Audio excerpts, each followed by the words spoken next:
Nombre chapitre 7. Lorsque Moïse eut achevé de dresser le tabernacle, il l'oignit et le sanctifia avec tous ses ustensiles, de même que l'autel avec tous ses ustensiles, il les oignit et les sanctifia. Alors les princes d'Israël, chefs des maisons de leurs pères, présentèrent leur offrande, c'étaient les princes des tribus, ceux qui avaient présidé au dénombrement. Ils amenèrent leur offrande devant l'Éternel, 6 chars en forme de litière et 12 bœufs, soit un char pour 2 princes et un bœuf pour chaque prince, et ils les offrirent devant le tabernacle. L'Éternel parla à Moïse, et dit : Prends de ces choses, afin de les employer pour le service de la tente d'assignation, tu les donneras aux Lévites, à chacun selon ses fonctions. Moïse prit les chars et les bœufs, et il les remit aux Lévites.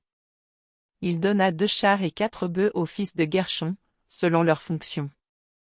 Il donna 4 chars et 8 bœufs aux fils de Merari, selon leurs fonctions, sous la conduite d'Ithamar, fils du sacrificateur Aaron.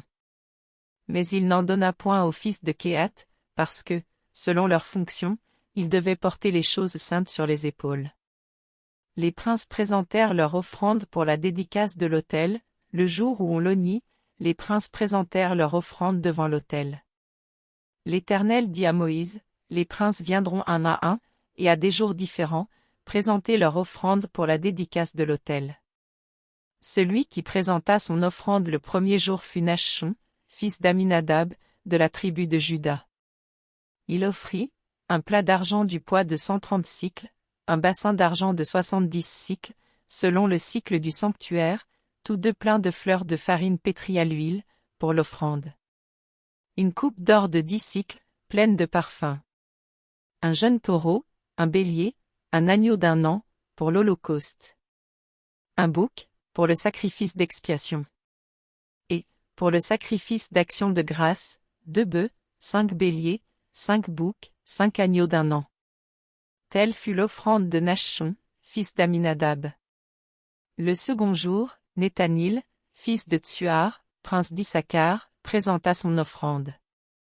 Il offrit un plat d'argent du poids de 130 sicles, un bassin d'argent de 70 sicles, selon le cycle du sanctuaire, tous 2 pleins de fleurs de farine pétrie à l'huile, pour l'offrande.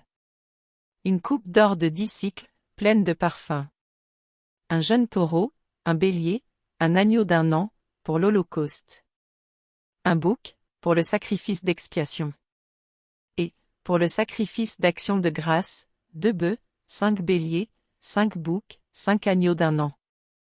Telle fut l'offrande de Nethanil, fils de Tsuar.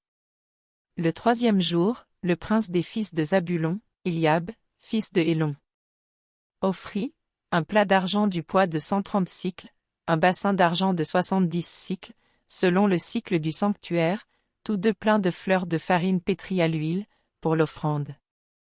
Une coupe d'or de 10 sicles, pleine de parfums. Un jeune taureau, un bélier, un agneau d'1 an, pour l'holocauste. Un bouc, pour le sacrifice d'expiation. Et, pour le sacrifice d'action de grâce, 2 bœufs, 5 béliers, 5 boucs, 5 agneaux d'1 an. Telle fut l'offrande d'Eliab, fils de Hélon.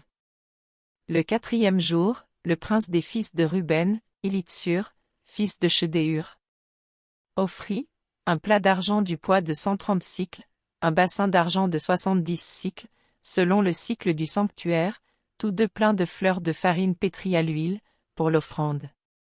Une coupe d'or de 10 sicles, pleine de parfums. Un jeune taureau, un bélier, un agneau d'1 an, pour l'holocauste. Un bouc, pour le sacrifice d'expiation. Et, pour le sacrifice d'action de grâce, 2 bœufs, 5 béliers, 5 boucs, 5 agneaux d'1 an. Telle fut l'offrande d'Élitsur, fils de Shedéur. Le 5e jour, le prince des fils de Siméon, Shelumiel, fils de Tsuriskadaï, offrit un plat d'argent du poids de 130 sicles, un bassin d'argent de 70 sicles, selon le cycle du sanctuaire, tous 2 pleins de fleurs de farine pétrie à l'huile, pour l'offrande. Une coupe d'or de 10 sicles, pleine de parfums. Un jeune taureau, un bélier, un agneau d'1 an, pour l'holocauste. Un bouc, pour le sacrifice d'expiation. Et, pour le sacrifice d'action de grâce, 2 bœufs, 5 béliers, 5 boucs, 5 agneaux d'1 an. Telle fut l'offrande de Shelumiel, fils de Tsuriscadaï. Le 6e jour, le prince des fils de Gad, Eliasaph, fils de Déuel, offrit un plat d'argent du poids de 130 cycles, un bassin d'argent de 70 cycles, selon le cycle du sanctuaire, tous deux pleins de fleurs de farine pétrie à l'huile, pour l'offrande. Une coupe d'or de 10 cycles, pleine de parfums. Un jeune taureau, un bélier, un agneau d'1 an, pour l'holocauste. Un bouc, pour le sacrifice d'expiation. Et, pour le sacrifice d'action de grâce, 2 bœufs, 5 béliers, 5 boucs, 5 agneaux d'1 an. Telle fut l'offrande d'Aïra, fils d'Énan. Tels furent les dons des princes d'Israël pour la dédicace de l'autel, le jour où on l'oignit. 12 plats d'argent, 12 bassins d'argent, 12 coupes d'or. Chaque plat d'argent pesait 130 cycles, et chaque bassin 70, ce qui fit pour l'argent de ces ustensiles un total de 2400 cycles, selon le cycle du sanctuaire. Les 12 coupes d'or pleines de parfums, à 10 cycles la coupe, selon le cycle du sanctuaire, firent pour l'or des coupes un total de 120 cycles. Total des animaux pour l'holocauste, 12 taureaux, 12 béliers, 12 agneaux d'1 an, avec les offrandes ordinaires. 12 boucs, pour le sacrifice d'expiation. Total des animaux pour le sacrifice d'action de grâce, 24 bœufs, 60 béliers, 60 boucs, 60 agneaux d'1 an. Tels furent les dons pour la dédicace de l'autel, après qu'on l'eut oint. Lorsque Moïse entrait dans la tente d'assignation pour parler avec l'Éternel, il entendait la voix qui lui parlait du haut du propitiatoire placé sur l'arche du témoignage, entre les 2 chérubins. Et il parlait avec l'Éternel.